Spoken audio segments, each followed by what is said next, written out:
ശ്രീ പത്മനാഭൻ, അതായത് ടെഹ്റാനിലെ കൂട്ടപ്പലായനം അമേരിക്കയിൽ ഒരു ഫോൺ കോൾ വിളിച്ചാൽ തീരാവുന്ന പ്രശ്നമേയുള്ളൂ എന്ന് ഇന്ന് ഇറാൻ പ്രതിരോധ മന്ത്രി പറയുകയുണ്ടായി. മറ്റൊന്ന്, ഞങ്ങളായി തുടങ്ങി വെച്ചതല്ല, രക്തച്ചൊരിച്ചിൽ ഞങ്ങൾ ആഗ്രഹിക്കുന്നില്ല. ഇതൊക്കെ ഇറാൻ്റെ ഇന്നത്തെ ഔദ്യോഗിക പ്രതികരണമാണ്. അതായത് വഴങ്ങിയോ ഇറാൻ? അല്ല, ഇറാൻ വലിയ ബുദ്ധിമുട്ടിലാണ്. കാരണം ലോകത്തെ ഒരു രാജ്യവും ഇറാന് ഒരു പിന്തുണ പ്രഖ്യാപിച്ച് മുന്നോട്ട് വരാത്തൊരു സാഹചര്യമുണ്ട്. ഇറാൻ ഇന്നലെ പറഞ്ഞിരുന്നു, 2 ദിവസം മുന്നേ പറഞ്ഞിരുന്നു, ഇസ്രായേൽ ഇറാനെ ഇങ്ങനെ ആക്രമിക്കുകയാണെങ്കിൽ ഇസ്രായേലിനെ എതിരെ അണുവായുധം പ്രയോഗിക്കാൻ പാകിസ്ഥാൻ ഇറാനെ സഹായിക്കുമെന്ന്. ഇന്നലെ പാകിസ്ഥാന്റെ അവരുടെ വിദേശകാര്യമന്ത്രി ആ പ്രസ്താവന തള്ളിപ്പറയുകയും ഇന്ന് പാകിസ്ഥാനും ഇറാനും തമ്മിലുള്ള അതിർത്തി അടക്കുകയും ചെയ്തിരിക്കുകയാണ്.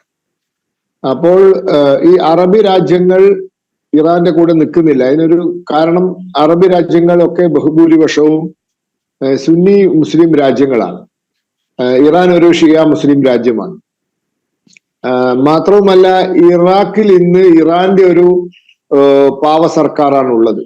അതായത് സദാം ഹുസൈന്റെ കാലഘട്ടത്തിന് ശേഷം ഷിയ മുസ്ലിങ്ങൾക്ക് അധികാരം കിട്ടുകയും ഇറാഖ് ഇന്ന് ഇറാന്റെ ഒരു പാവ സർക്കാർ ഭരിക്കുന്ന ഒരു രാജ്യമായി മാറിയിരിക്കുകയും ചെയ്ത. മാത്രമല്ല, കൗതുകരമായ വേറൊരു കാര്യം, ജോർദാൻ ഇതിൽ അമേരിക്കയ്ക്കും ഇസ്രായേലിനൊപ്പമാണ് നിൽക്കുന്നത്. അതായത് ജോർദാന്റെ എന്താ പറയുക, ആകാശത്തിലൂടെ വേണം ഇറാന് ഇസ്രായേലിലേക്ക് മിസൈൽ അയക്കാനും ഇസ്രായേലിന് തിരിച്ച് മിസൈൽ അയക്കാനും അവരുടെ യുദ്ധവിമാനങ്ങൾ യാത്ര ചെയ്യാനും ഒക്കെ ജോർദാൻ ആകാശം ഉപയോഗിക്കണം. ഈ ഇറാൻ അയക്കുന്ന പല ഡ്രോണുകളും ജോർദാൻ ഇന്റർസെപ്റ്റ് ചെയ്യാണ്. ജോർദാന്റെ ആകാശത്തിന്റെ മുകളിലൂടെ പോകുന്ന ഇറാന്റെ പല ഡ്രോണുകളും ജോർദാൻ ഇന്റർസെപ്റ്റ് ചെയ്യാണ്. അപ്പൊ അത് പറയുന്ന ജോർദാൻ പറയുന്നത് തങ്ങൾക്കത് ഭീഷണിയാണ്, അതുകൊണ്ടാണ് തങ്ങൾ അങ്ങനെ ചെയ്യുന്നതെന്നാണ്. അപ്പോൾ ആരുണ്ട് ഇറാന്റെ കൂടെ? ആരുമില്ല. 3 H ആണുള്ളത്: ഹമാസ്, ഹിസ്ബുള്ള, ഹൂതികൾ. ഇതല്ലാണ്ട് ആരും ഇറാന്റെ കൂടെ നിൽക്കുന്നില്ല.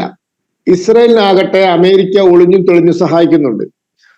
അപ്പോൾ ഇങ്ങനെ ഇസ്രായേലിന്റെ കൂടെ അമേരിക്കയെ പോലുള്ള വലിയ ശക്തിയുണ്ട്, പാശ്ചാത്യ രാജ്യങ്ങൾ പലരും സഹായിക്കുന്നുണ്ട്.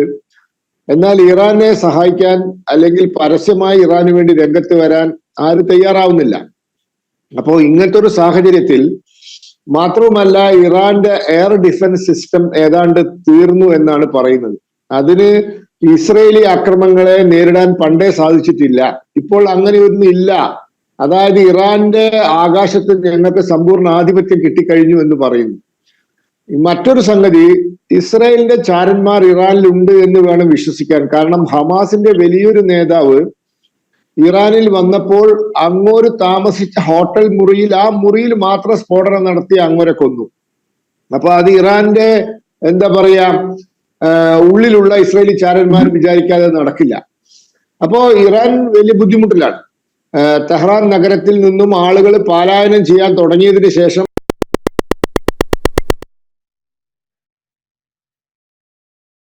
പല പ്രശ്നങ്ങളുമുണ്ട്. അവരുടെ ആണവ പദ്ധതി വിജയിപ്പിക്കാൻ അനുവദിക്കില്ല എന്ന വാശിയിലാണ് ഇസ്രയേൽ. സത്യത്തിൽ അങ്ങനെ ഒരു വാശി ഇസ്രയേലിന് വേണോ എന്നുള്ളത് വേറെ വിഷയം. പാകിസ്ഥാനെ പോലത്തെ ഒരു ഉത്തരവാദിത്ത ബോധവുമില്ലാത്ത ഒരു രാജ്യത്തിന് ആണവ ആയുധം കൈവശം വെക്കാമെങ്കിൽ അവരിലും കുറച്ചും കൂടിയൊക്കെ, അല്ലെങ്കിൽ വളരെയധികം ഉത്തരവാദിത്ത ബോധമുള്ള രാജ്യമാണ് ഇറാൻ. ഇറാൻ ഇസ്രയേലുമായി തർക്കമുണ്ട് എന്നല്ലാതെ ഇറാൻ ലോകത്ത് മറ്റു പല രാജ്യങ്ങളായിട്ടും വളരെ സൗഹാർദ്ദത്തിൽ ജീവിക്കുന്ന ഒരു രാജ്യമാണ്. എന്നാൽ പാകിസ്ഥാൻ അങ്ങനെയല്ലല്ലോ. പാകിസ്ഥാൻ ലോകത്തേക്ക് മുഴുവൻ തീവ്രവാദം കയറ്റി അയക്കുന്ന രാജ്യമാണ്. അവർക്ക് അണുവായുധം കൈവശം വെക്കാം എന്ന് ലോകം അത് അംഗീകരിച്ചിരിക്കുകയാണ്. പക്ഷെ ഇത് ഇറാനും ഇസ്രായേലും തമ്മിലുള്ള പ്രശ്നമാണ്. ഇറാൻ എന്ന ഇസ്ലാമിക രാജ്യം അല്ലെങ്കിൽ ഷിയ മുസ്ലിം രാജ്യത്തെ ഒരു ആണവ ശക്തിയാക്കാൻ ഞങ്ങൾ അനുവദിക്കില്ല എന്ന വാശിയിലാണ് അവർ. അപ്പോൾ യുദ്ധത്തിന്റെ ഇത്രയും ദിവസത്തെ എടുത്ത് പരിശോധിക്കുമ്പോൾ ഇറാന് ഇങ്ങനെ മുന്നോട്ട് പോകാൻ പറ്റാത്ത ഒരു സാഹചര്യമുണ്ട്. അത് നാളെ അവിടെ ഹോർമോസ് കടലിടുക്ക് അവർ അടച്ചാൽ ലോക വ്യാപാരത്തെ ബാധിക്കും. എണ്ണയെ ബാധിക്കും. എണ്ണയുടെ വില ആകാശമുട്ട ഉയരും. ഇങ്ങനത്തെ ഒരു സാഹചര്യത്തിൽ അമേരിക്ക അല്ലെങ്കിൽ ശ്രീ VP പത്മനാഭനിലേക്ക് ഞാൻ വരാം. ഐസൻ ജോസിലേക്ക് വീണ്ടും. ഐസൻ, അതായത് ഈ അമേരിക്കയുടെ ഉപരോധം ഇറാനെ വല്ലാതെ വലയ്ക്കുന്നുണ്ടല്ലോ, സാമ്പത്തികമായി ഞെരുക്കുന്നുണ്ടല്ലോ. അപ്പോൾ സ്വാഭാവികമായും ഒരു യുദ്ധാന്തരീക്ഷത്തിലൂടെ ഇറാൻ്റെ സൈനിക ശേഷി, സാമ്പത്തിക ശേഷി ഇല്ലാതാക്കുക എന്നൊരു തന്ത്രം കൂടി ഈ യുദ്ധാന്തരീക്ഷത്തിന് പിന്നിലുണ്ടോ? തീർച്ചയായും അമേരിക്കയ്ക്ക് അത്തരത്തിലൊരു ലക്ഷ്യം ഉണ്ടാകാം എന്ന് തന്നെയാണ് പല നിരീക്ഷകരും ചൂണ്ടിക്കാണിക്കുന്നത്. നമുക്കറിയാവുന്നതാണ്, നമുക്ക് നേരത്തെ പലതവണ അറിയാവുന്നൊരു കാര്യമാണ് ഭക്ഷണത്തിന് വേണ്ടി എണ്ണ വിൽക്കാനുള്ള അനുവാദം നൽകുക. അത്തരത്തിലുള്ള രീതിയിലെല്ലാം തന്നെ വലിയ ചില കർശനമായ നിയന്ത്രണങ്ങളെല്ലാം തന്നെ നടത്തുന്ന ഒരു സാഹചര്യം അമേരിക്ക ഇറാനെതിരെ പ്രയോഗിച്ചിരുന്നു. കാലങ്ങളായി ഇറാനും അമേരിക്കയും തമ്മിൽ ഈ പ്രശ്നത്തിൽ വലിയ തർക്കങ്ങൾ നിലനിൽക്കുകയും ചെയ്യുന്നുണ്ട്. പക്ഷേ ഈ കാര്യത്തിൽ നമുക്ക് മറ്റൊരു സൂചന കൂടി ലഭ്യമാകുന്നത്, ഈ ആക്രമണം ഇസ്രയേൽ നടത്തുന്നതിന് തൊട്ട് മുൻപ് ഇറാഖിലെ അമേരിക്കയുടെ സംവിധാനങ്ങളെല്ലാം തന്നെ നീക്കുന്ന ഒരു നടപടി അല്ലെങ്കിൽ മാറ്റുന്നൊരു നടപടി അമേരിക്ക കൈക്കൊണ്ടിരുന്നു. അത്തരത്തിലൊരു നടപടി അമേരിക്ക കൈക്കൊണ്ടത് തീർച്ചയായും വലിയ തോതിൽ ഒരു ആൾനാശമുണ്ടാകുന്ന സാഹചര്യം മുൻകൂട്ടി കണ്ടുകൊണ്ട് തന്നെയാണ്. അതുകൊണ്ട് തന്നെ അതിൽ നിന്ന് മനസ്സിലാക്കാൻ സാധിക്കുന്നത് ഈ ആക്രമണം മുൻകൂട്ടി അമേരിക്ക മനസ്സിലാക്കുന്നു എന്ന് തന്നെയാണ്. ആ ഒരു സാഹചര്യത്തിൽ തീർച്ചയായും ഇറാനെ സംബന്ധിച്ചിടത്തോളം അമേരിക്ക കർശനമായ കുറേ കൂടി നിബന്ധനകൾ കൊണ്ടുവന്ന് ഈ ആണവ സംവിധാനങ്ങളെ നിയന്ത്രിക്കാനുള്ള ഒരു നീക്കം നടത്തിയതാകാം എന്ന കാര്യത്തിലും തർക്കമില്ല. ഇതിൻ്റെ ഭാഗമായി നമുക്കറിയാവുന്നതാണ്, ഈ ഗവർണർമാർ, അതായത് അന്താരാഷ്ട്ര ആണവോർജ്ജ ഏജൻസിയുടെ ഗവർണർമാരുടെ സമ്മേളനത്തിൽ കൃത്യമായി ഇറാൻ്റെ കൈവശം ആണവായുധമുണ്ട് എന്ന കൃത്യമായ നിഗമനത്തിലെത്തുകയും അതിനുശേഷമാണ് ഈ ആക്രമണം നടക്കുകയും ചെയ്തത്. അത്തരത്തിലുള്ള വിവരങ്ങൾ നേരത്തെ തന്നെ അമേരിക്ക മനസ്സിലാക്കുകയും അമേരിക്ക ആ രീതിയിൽ ഇവരോട് ഈ ഇറാനെ പൂർണ്ണമായും അശാക്തീകരിക്കാനുള്ള ഒരു നീക്കങ്ങൾ നടത്തുകയും ചെയ്തു എന്ന് തന്നെയാണ് പ്രാഥമികമായ ചില സൂചനകളിൽ നിന്നും മനസ്സിലാക്കാൻ സാധിക്കുന്നത്. മറ്റൊരു സുപ്രധാന വിഷയം, ഇസ്രായേലിനെ സംബന്ധിച്ചിടത്തോളം വലിയ തോതിൽ ഇൻ്റലിജൻസ് ഡാറ്റ ലഭ്യമാക്കിയിട്ടുണ്ട് അമേരിക്ക എന്ന സൂചനകളും പുറത്തു വരുന്നുണ്ട്.